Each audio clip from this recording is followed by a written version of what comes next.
I'm Jonathan Freeman, and I'm on Cinepod. The following podcast contains explicit language. You're listening to the Cinematography podcast presented by Hot Rod Cameras, a program about the art, craft, and philosophy of the moving image and the people who make it happen. Coming to you from the world headquarters of Hot Rod Cameras in Hollywood, California, are your hosts, Ben Rock and Ilya Freeman. Hey there, Ben Rock. Hey there, Ilya Friedman. How are you doing? I'm doing swell here in the heat-domed world that we live in, where it's super hot. Actually, it hasn't been that hot in LA. We got the June gloom. For those of you who aren't familiar with LA, every summer, when you get into May and June, they call it the May gray and the June gloom. You got the hot summer air coming in from the desert, hitting the freezing cold Pacific Ocean, and you basically just get an overcast day. Sort of a marine layer, if you would. That is precisely what it is. And it keeps everything like, this morning it was like in the upper 60s. So our summer doesn't really get miserable until usually July-ish, when that stops happening, when the Pacific Ocean warms up enough that that's not happening anymore. So right now we're in that mode.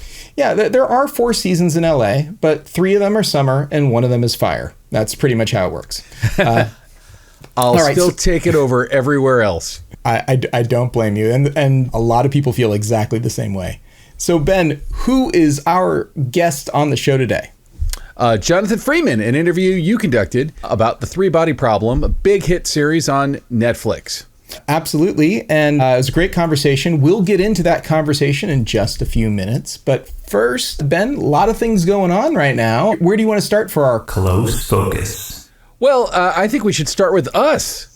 All right, let's start with us. We just hit a huge milestone. We surpassed 2 million downloads of our podcast, which is just mind-blowing. We've been doing it for so long, and here we are. Now, I got to say, 2 million happened a lot faster than 1 million. So it's true. 1 million was like a year or two ago, after doing it for at that point, it was like 8 years, 9 years. And then in 1 year, we double it.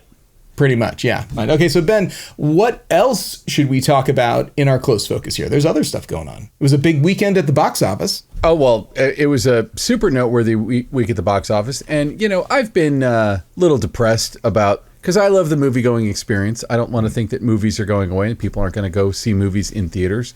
To me, there was always something special about going to see a movie in a theater. If it came out in theaters, that was your opportunity to see something as well as it could be exhibited. And the fact that Furiosa and The Fall Guy and If, all these movies one after another this summer were just underperforming or outright bombing. And I'm especially upset about Furiosa because I love that movie. And so it's been honestly very heartening to see that last week, Bad Boys 4, and then this week, Inside Out 2. Now, granted, these are both ongoing IP things, although so is Furiosa, and basically breaking box office records. I was like, are we going to have our Barbenheimer summer this year or not? And I was thinking, it didn't feel very likely that we were going to get a good old Barbenheimer of our own this time around. And lo and behold, Inside Out 2 came to the rescue. Now, part of it is that Inside Out has been sitting on Disney Plus since Disney Plus first dropped, 6 years ago. And lots of kids have grown up watching Inside Out over and over and over. And I know one of those kids. And those that kids... kid is asleep in your house right now. Yeah. So Inside Out 2 is one of those movies that's good for... the first Inside Out, rather, is good for parents and kids. The second one, which I didn't see, but my son and wife did go see, I've heard nothing but raves about it. It sounds like it's just a beautiful, wonderful film, and one that kind of does what Pixar does at its best. Interestingly, I heard a story, I think it was from Matt Bellamy on The Town, where they were talking about the returning stars, because 2 very noteworthy stars of Inside Out did not return, and those were Bill Hader and Mindy Kaling. Both of them became much bigger stars since the first one. And supposedly, outside of Amy Poehler, none of the actors got paid super handsomely. On The Town, they said that Amy Poehler was paid $5 million and that each other actor was paid $100,000. Now, I sort of feel like for Bill Hader doesn't need to do this. Probably he's got a lot going on in his life, and probably, same with Mindy Kaling. But you do kind of think $100,000's $100,000, man. You're not really talking about that much work. But they probably would have been able to wear their pajamas and do it from home too. Even it's entirely I wouldn't be possible surprised these if days. all these people have professional level. If you and I can have pretty decent audio recording on our house, someone who's at Bill Hader or Mindy Kaling level probably has access in their house to top level stuff. But anyway, it's heartening for me to see that when properly incentivized, people will go to the theater. And oh boy, did they. What was the full weekend gross for Inside Out 2?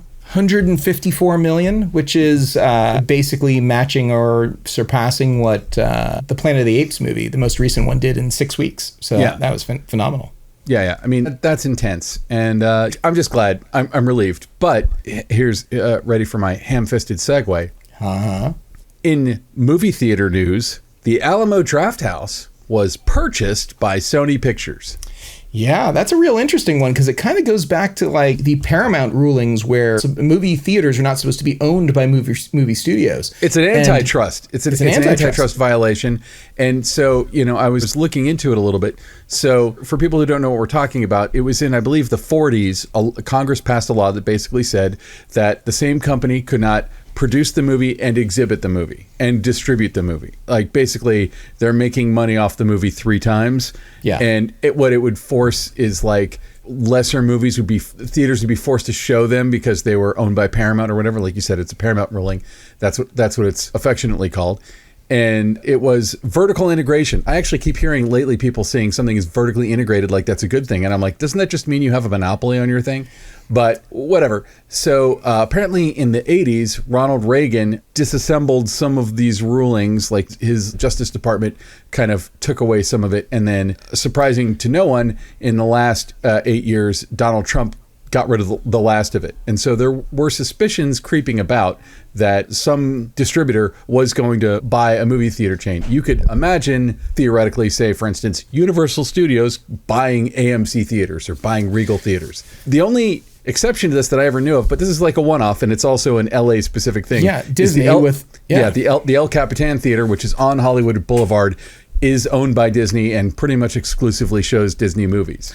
Yeah, and that's kind of the thing. The idea was that if you were a studio and you controlled the theaters and you controlled the distribution and the manufacturing, you would control what everyone saw. And so the idea was to prevent that from happening, to prevent smaller movie studios from being completely shut out who couldn't afford to then also buy the real estate and distribute. So it's interesting that Sony sees life in Alamo Drafthouse in particular, which filed for bankruptcy for 1 or 2 of their locations not that long ago.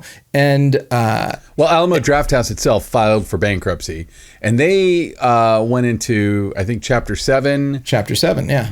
Reorganization like 2 or 3 years ago. Now, Alamo Drafthouse, I want to say, was started by Tim League, who's a freaking genius.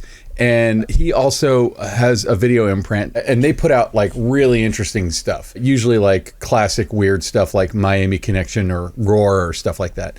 And Tim League also runs, in my opinion, my favorite film festival I've ever attended, Fantastic Fest. It's famous. In Austin, Texas. He's brilliant. And Alamo Drafthouse theaters are boutique kind of a theater experience.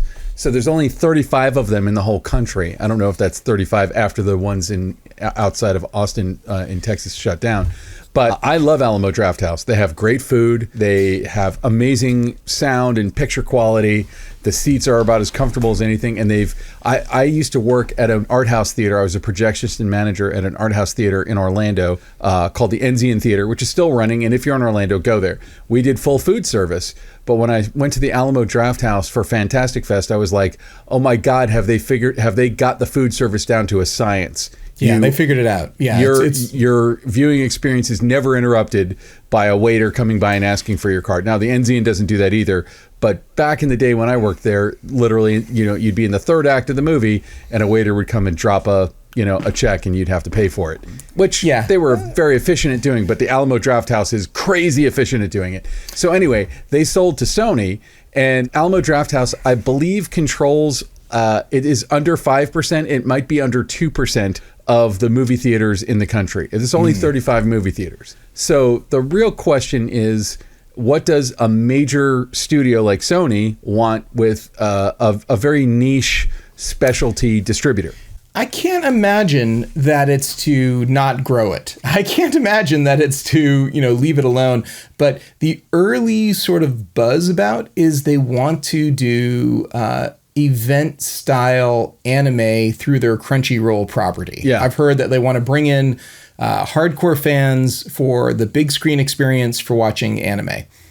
Sounds awesome. I totally went to see Akira on the big screen. I'd totally go watch, random. I was just watching Akira last night that you're mentioning it. I watched Akira 3 days ago. That's incredible. Is it on the big screen? Well, no, I watched it in my living room 3 days ago. But no, it's like... I was a fan of the original comic or the original manga. And then when it came out as a movie, I went and saw it. And I don't think I've ever seen a single movie that was so perfectly adapted from its source material. Like, it looked the same. It looked like the comic book had just been frame grabs from the movie. For all I know, that's how they did it. It's a weird movie. It's not. Oh. It's not without its charm, but it's a weird movie. If you've never seen Akira, buckle up. You're in for some weird. Such a good movie.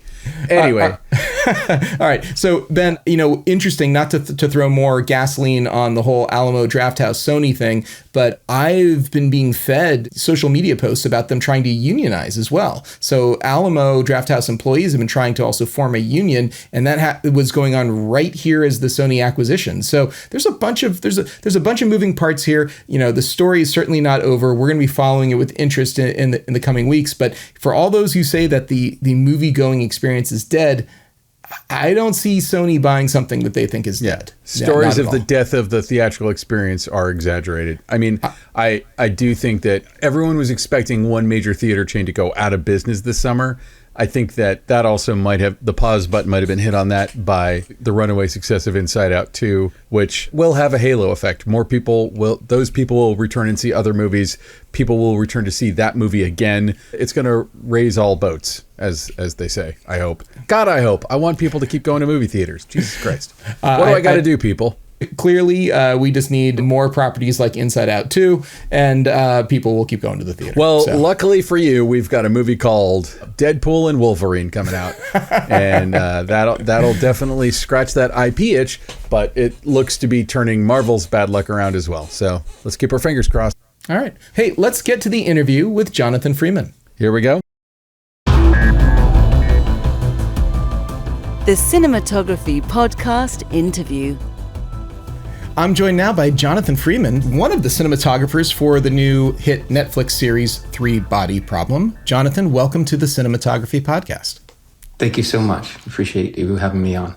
We're really glad to have you. I really enjoyed the series, particularly the early episodes of Three Body Problem, which I know that you shot, which I'm really excited that we get to talk about this. I was talking to another DP recently, Chris Coman, ASC. He's been around a long time.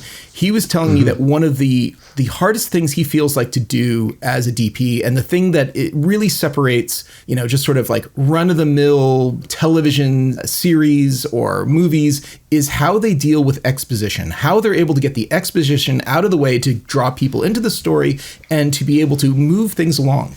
The first episode of Three Body Problem is so masterfully put together, and the way that the shots feed into each other, and you're telling these different stories. Can you talk at all about dealing with exposition in particular? Is there something about exposition? Like, do you fear an early episode or a beginning of a story, or is it a unique challenge? Or tell me about exposition in cinematography. Well, it's a great question. In particular for this project, not just for the beginning episodes, but for the entire series, it was a great challenge that was put in front of David, Dan, and Alex, who are the showrunners, to take material which is based on a Chinese science fiction writer. And the reason why it's so popular, I believe, is twofold. Of course, it is dramatic, that's a lot easier to translate. But what makes it quite exciting to read, I think, for a lot of science fiction fans, is the complexity of the scientific theory put into practice almost. And that itself is, in order to kind of explain that, we would rely on exposition. And, you usually need a character to kind of explain it, but you can't explain it in too much of a complex way because you want your audience to kind of not get bored, and also be able to understand it. So in general, I'd say exposition can be a big challenge for cinematography because basically it's usually visually somebody explaining something to the audience, which is not very exciting or interesting usually. But in our case, a lot of what would need to be explained can be visually dramatized through imagery in our show, particularly with VFX. So I think in that sense, we had a challenge to kind of figure out how we would do it, but ultimately a much more satisfying result usually. Yeah, I think it's so well done. I watched the first episode twice, and I got to say that Three Body Problem in particular is a show that wants you to pay attention to it. It's not spoon feeding you information. It's letting the information sort of fold out or unfold quite often visually and sequentially and in the way that it's all sort of chopped up and put together, because you have, certainly in episode 1, multiple storylines which seem to be happening disparate from each other. It starts off in 1960s China, and then also simultaneously in 2024 London, or in the UK. So you've got these two sort of different worlds, and only I want to say probably about maybe 4/5 of the way through the episode do you understand that there's a connection between one story and the other. And it's done so beautifully with this little, I want to say either a pan or a little dolly move to reveal a photograph on the shelf, so that for the first time you understand that this person is in China, has a relation in the world of London,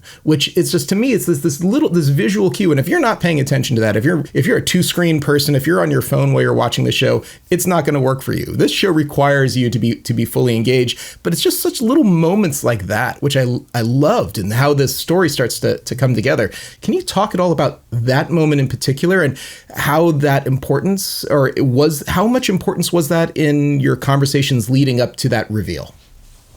Basically, that linking shot is in the page. Actually, it's written very, very specifically that we end up on a close-up. And so a lot of times when things are on the page, there's a lot of ways it can be done. One thing I would say that's great about Dan and David is that, I worked with them many years on Game of Thrones, and they are very adverse to trickery. Anything that feels like it's very showy or gets in the way of the storytelling. And, if we were going to do a crane shot, there had to be some kind of motivation for it in the story, not in just to be a cool shot. Cool shots never made the cut.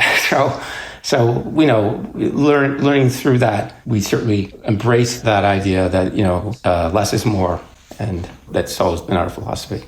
Yeah, I think it's a great philosophy. And absolutely, as an audience member, I know I always appreciate that. And not just because it's a little bit of a trick here. Oh, we were able to choreograph this. But there's something that when your point of view, as you describe, shifts so naturally from one thing to another, it's as if you're so involved in the story. It's like it's not a hard cut. It's like there's so many ways that you guys could have ended on that shot that would have not have had the same effect. Like you could have easily just done a cutaway. You could have done like a close up. You could have done all these different things, and none of them would have been as effective as just that little move and the rack focus, which then it was like, and of course the very next scene is in China, is at the satellite dish. And so it then of course draws the audience even for it. Like, so if you weren't paying attention, if you missed this, now we're going to remind you right now with this cut, and now the story is complete. There's so much going on in Three Body Problem, and in this episode in particular, you've got a couple of big looks and set pieces. I've already mentioned you've got 1960s China, you've got 2024 London. You also have sort of this video game virtual world sort of thing too. So I feel like there's sort of like 3 big looks. Each one of them is distinct and different. Definitely I felt that 1960s China has a bit of and it could all just be in the grade, but it definitely felt to me like it had a little bit more of a stylized, maybe more sort of like classic look. 2024 London felt very modern and clean and cinema and real. It felt like any sort of big budget production. And then the virtual video game world has this ethereal quality of like, it's realistic, but it's not real. And there's something sort of artificial about it and stylized. Can you talk at all about what you did visually to separate these 3 worlds and give each one of them sort of a distinct look? Yes. So the first big question that we had to ask in relation, not just to these 3 set pieces for the first episode, but ultimately for the series, the first question I asked Dan, David, and Alex was the aspect ratio. And scale was obviously something we wanted to express. Widescreen was always a great conduit for that. So we chose 235, which is pretty classic widescreen format. And this would lead well into a lot of our environments that we were presenting for the first season, but of course would be advantageous for any future seasons. Since this is ultimately going to be a space story, widescreen really helps sell the vastness of space and the distance and scale. But it also allowed us opportunities where you're using a wider screen format on a close-up of a character is equally, the close-up would become like a landscape in itself. So it was important to make sure that when we were building these different worlds that we found the right aspect ratio that would service all those storylines. Once we kind of settled in on that, and we were very grateful that Netflix was willing to stream that because not all streamers are comfortable with such a wide format. And then secondly, the lenses were also important, the glass that we would use to tell our story. Particularly, some of these older lenses have these beautiful sort of oval-shaped bokeh. So basically, when I was talking to different companies, and when I approached ARRI had suggested I check out these new prototypes that were being developed by Greig Fraser and ARRI on the Batman. They had exactly all that beautiful bokeh that you would expect, but the center was optically pure. Is this the alpha lenses? These are what will become the production alphas, yes. All right, great. So, but they also had these chromatic aberrations to them. That's sort of these distorted, stretchy little bits in the edges of the frame that just look funky and kind of otherworldly. And so these were lenses that are very unique, never seen before, except on the Batman. And, I just like the idea that it had something that in some ways it could be interpreted as sort of an alien's point of view. It's not quite, or something. I don't know. I just liked the fact that it had all these beautiful aspects to it, but it also had a uniqueness to it. I assume then this is a large format show. Is this Alexa Mini LF or something? Alexa LF primarily. Yeah, that's great. All right, so I got one more real topic I kind of want to talk about three-body problem, and that is the video game virtual world, when I saw that, my first thought was virtual stage. But there's something about it that just doesn't really feel exactly like virtual stage to me, and I can't exactly put my finger on it. You have all these dramatic sort of like lighting effects and stuff going on too, because, hey, look, if you haven't watched Three Body Problem and you haven't watched episode 1, nothing we've said in this episode is really going to give it away, but there are these very dramatic lighting, sun, day, night, weather sort of effects that go on inside this virtual world. I'm not asking you to entirely pull back the curtain, but can you give us a little bit more of an understanding of how you did that, how that video game world existed? What did you guys do lighting-wise to make it happen? Yes, so the virtual world was certainly one of the biggest challenges I ever had faced as a cinematographer. We had to figure out a way to make the lighting feel real.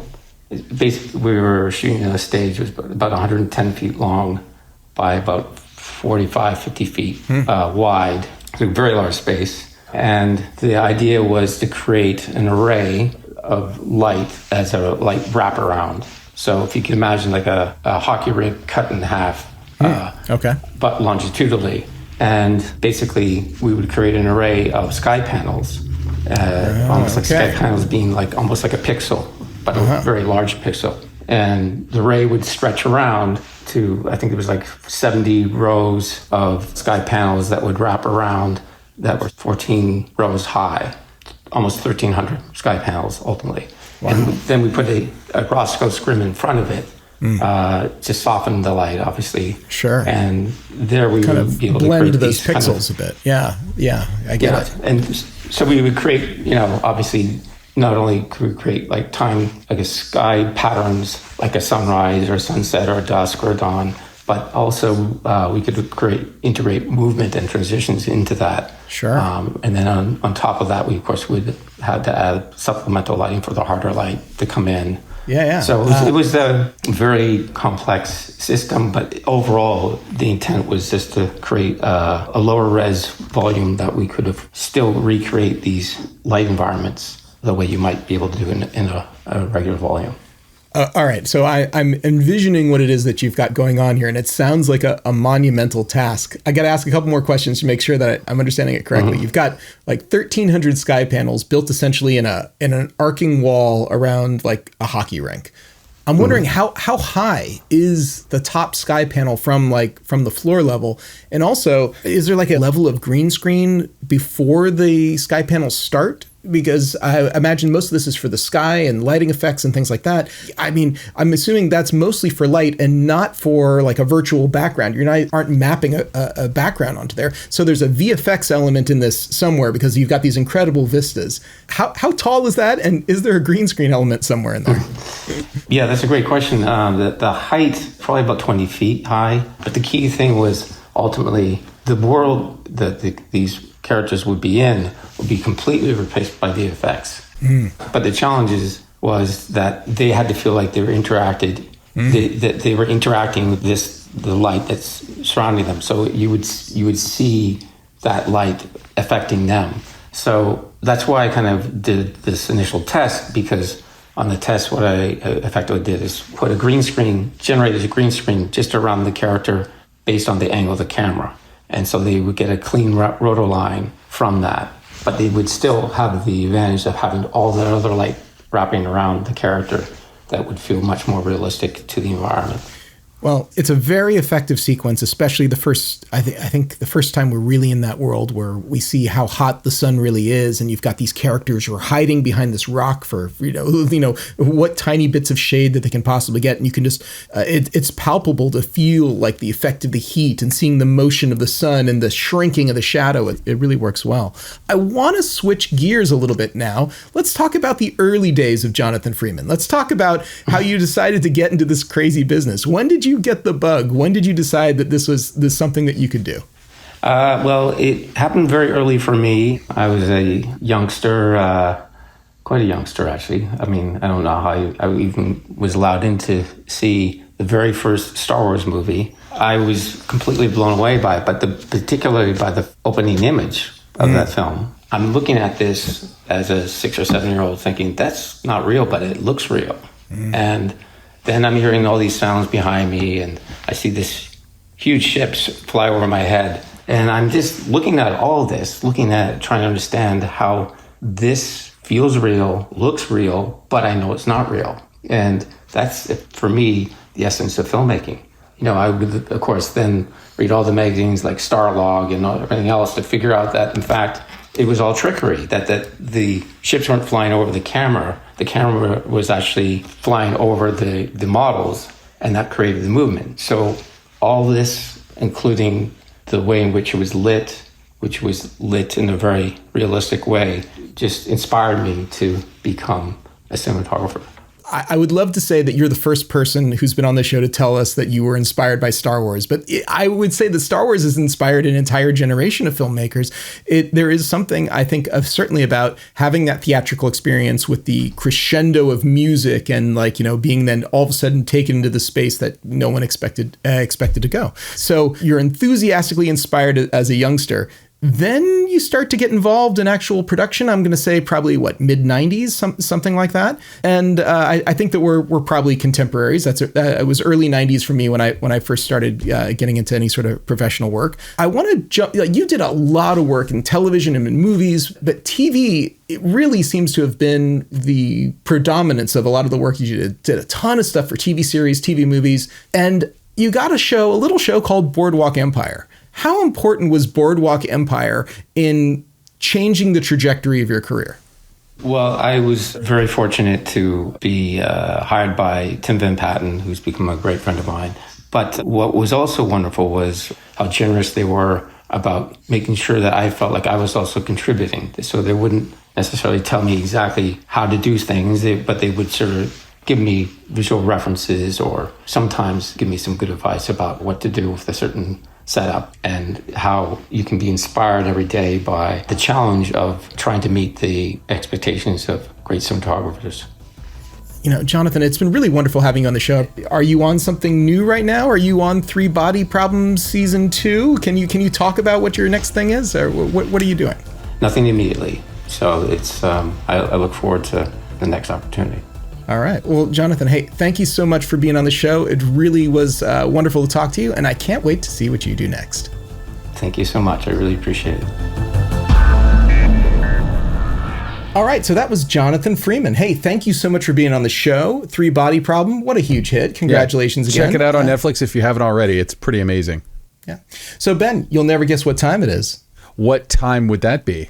It is time to pay the bills. We have to thank our fine friends over at ARRI, makers of high-quality cameras, lenses, lighting. There was just a big trade show in Los Angeles called Cine Gear. Never heard of it.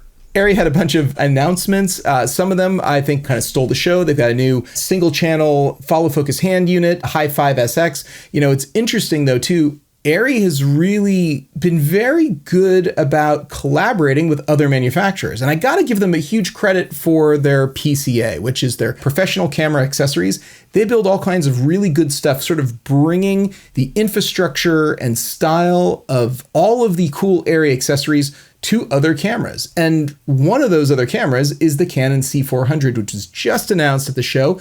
And already ARRI's got all the accessories that look like it fits exactly into sort of that Alexa ecosystem for the C400. And I think that's really cool. It's a excellent, world-class, high-standard set of accessories, cage, shoulder pads, rod mounts, all the things that you would want in professional camera accessories. And they could have just said, hey, you know what?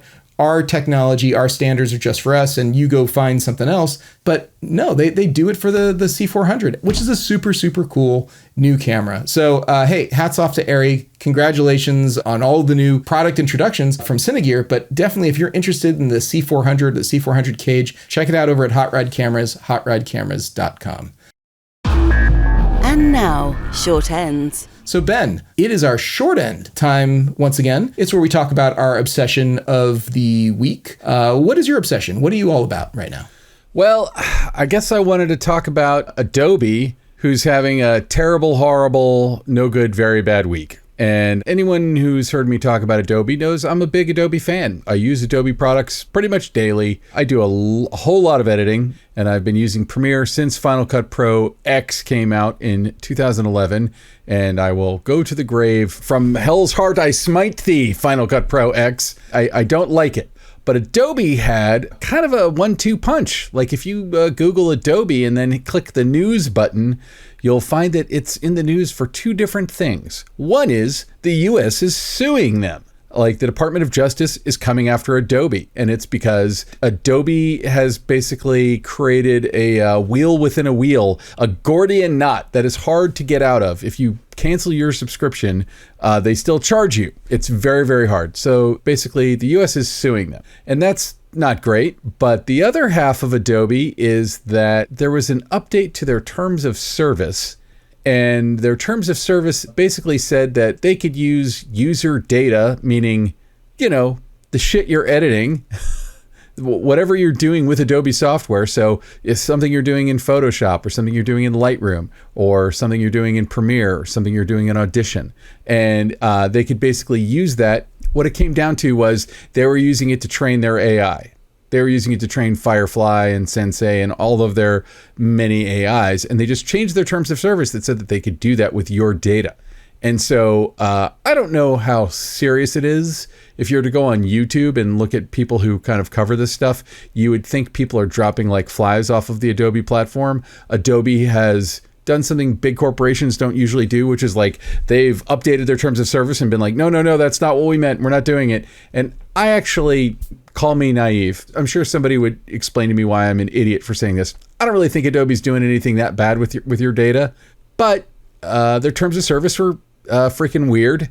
And it caused a giant stir amongst people who use it for work because, you know, honestly, if you're using Photoshop for work, you know, photos from a wedding or something, those photos aren't really yours to go into a data set that Adobe Firefly is using to train its generative AI on. And the whole vibe on Adobe Firefly has always been that they only used images that Adobe had already licensed. So like they have their own stock library. So the whole thing about Firefly is they were using those images and also public domain images. And so it changes it a lot if suddenly they're using user images. And I would say if you're going to do that, Adobe, you got to drop the price. Like if you're making money off of my work now, you better drop the freaking price. But that's my short end. Adobe in the hot seat. Yeah, I got to agree with your assessment there, especially like if they're taking your data and using it to train their AI. There's already a really well-established precedent now that anyone who's doing that, like as a job, is being compensated.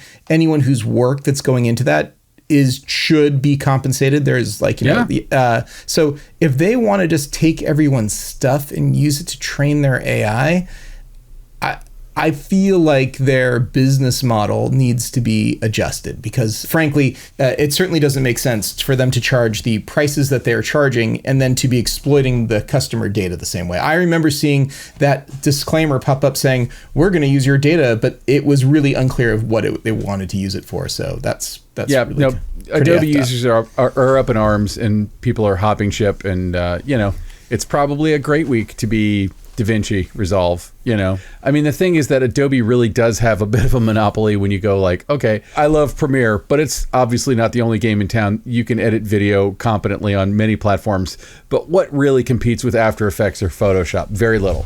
Like there's almost nothing that can do what those two programs do as well as they can with his entrenched user base. Yeah, I mean, there's stuff out there that'll do sort of what After Effects does, and there is stuff that'll do what Photoshop does, but those are such industry standard programs that it would be really hard for me to step away from Photoshop. And these days, ironically, with generative fill and some of the new stuff they've added in Photoshop, I don't really know who could compete with that. Yeah, that's very true. So what is your pet obsession this week, sir? I got a couple of things, but one of them is just from yesterday. Oh boy! Yeah, it's called HitPaw. Have you heard of HitPaw? You seem like the type of guy who might know about HitPaw. I've never heard of HitPaw. No. All right, so we're not sponsored by HitPaw. We get no kickback from HitPaw, but HitPaw is a... But HitPaw, you can call us and we'll take your money. We're happy to... Yeah, absolutely. I don't know what country they're from, but I would say based on the English, probably not a place where English is the native language. But anyway, it's a online service and also downloadable apps, including AI image enhancement apps, including like, hey, this shot is completely out of focus, but how do I salvage the shot sort of feature? And they've got some software, which seems, pretty fair. You can own it for $350 forever, or you can license it for a year for around $150, or you can get it for, I think, a month for like $70 or something like that. But they have very specifically an online version of that exact same tool that has some limitations. The limitation is you can only go 10 minutes and it can only be 200 megabytes. But if you screw up a shot, and that shot is supposed to be like on YouTube, and you can compress down, your data stream to, let's say, a 200 megabyte file that's less than 10 minutes long. You can get like a week license of this for like $6 or $7, and you can get a monthly license for $25. And I'm not going to say who it was, but someone I know recently recorded an interview entirely out of focus the entire time. And I would say unusable because the background was totally in focus and they were completely out of focus. So when I saw that, I was like, I would ordinarily say you have to redo this, but let me just check to see if there's any AI tool now available that you could do this. And there's a few of them out there. HitPaw was just one of them. But because HitPaw had a pretty inexpensive way to try this out, and they do a little online preview for free, they'll render like 45 frames so you can kind of see what it'll look like. It doesn't look exactly right, but for relatively quick shots, now it just does not look unusable. It looks like, maybe someone's face has some detail and there's sort of like some softer areas kind of around their face where there's less detail, but the face enhancement technology that they have more or less refocused an entirely out of focus shot and made it, I would say, pretty usable. Certainly usable enough for a compressed YouTube video that someone is probably mostly going to watch on their phone. So $23, you get, I think it's like 30 gigabytes maybe worth of files you can upload in a month. I only needed about 600 megabytes worth of stuff, but that's a pretty cheap fix. It's a pretty cheap fix after the fact. So AI technology to the rescue, hitpaw.com. You'll see they have a whole bunch of different things. The only one I did was the enhance, and it's under the video section. It's called AI Video Enhancer. And I feel like this is really what this is what AI is good for. AI is good for solving some problems that otherwise you might not be able to solve, and paying a reasonable fee for it. It was a little bit annoying. It doesn't exactly fix it for you on the spot. You have to upload the file, and then like 6 or 8 hours later, they email you and say, oh, you can download your file now. We've finished the rendering. But that's not too bad considering it'll save you a fortune. And if you really think you're going to screw up a lot and do a lot of things out of focus, maybe I like to screw up everything, man.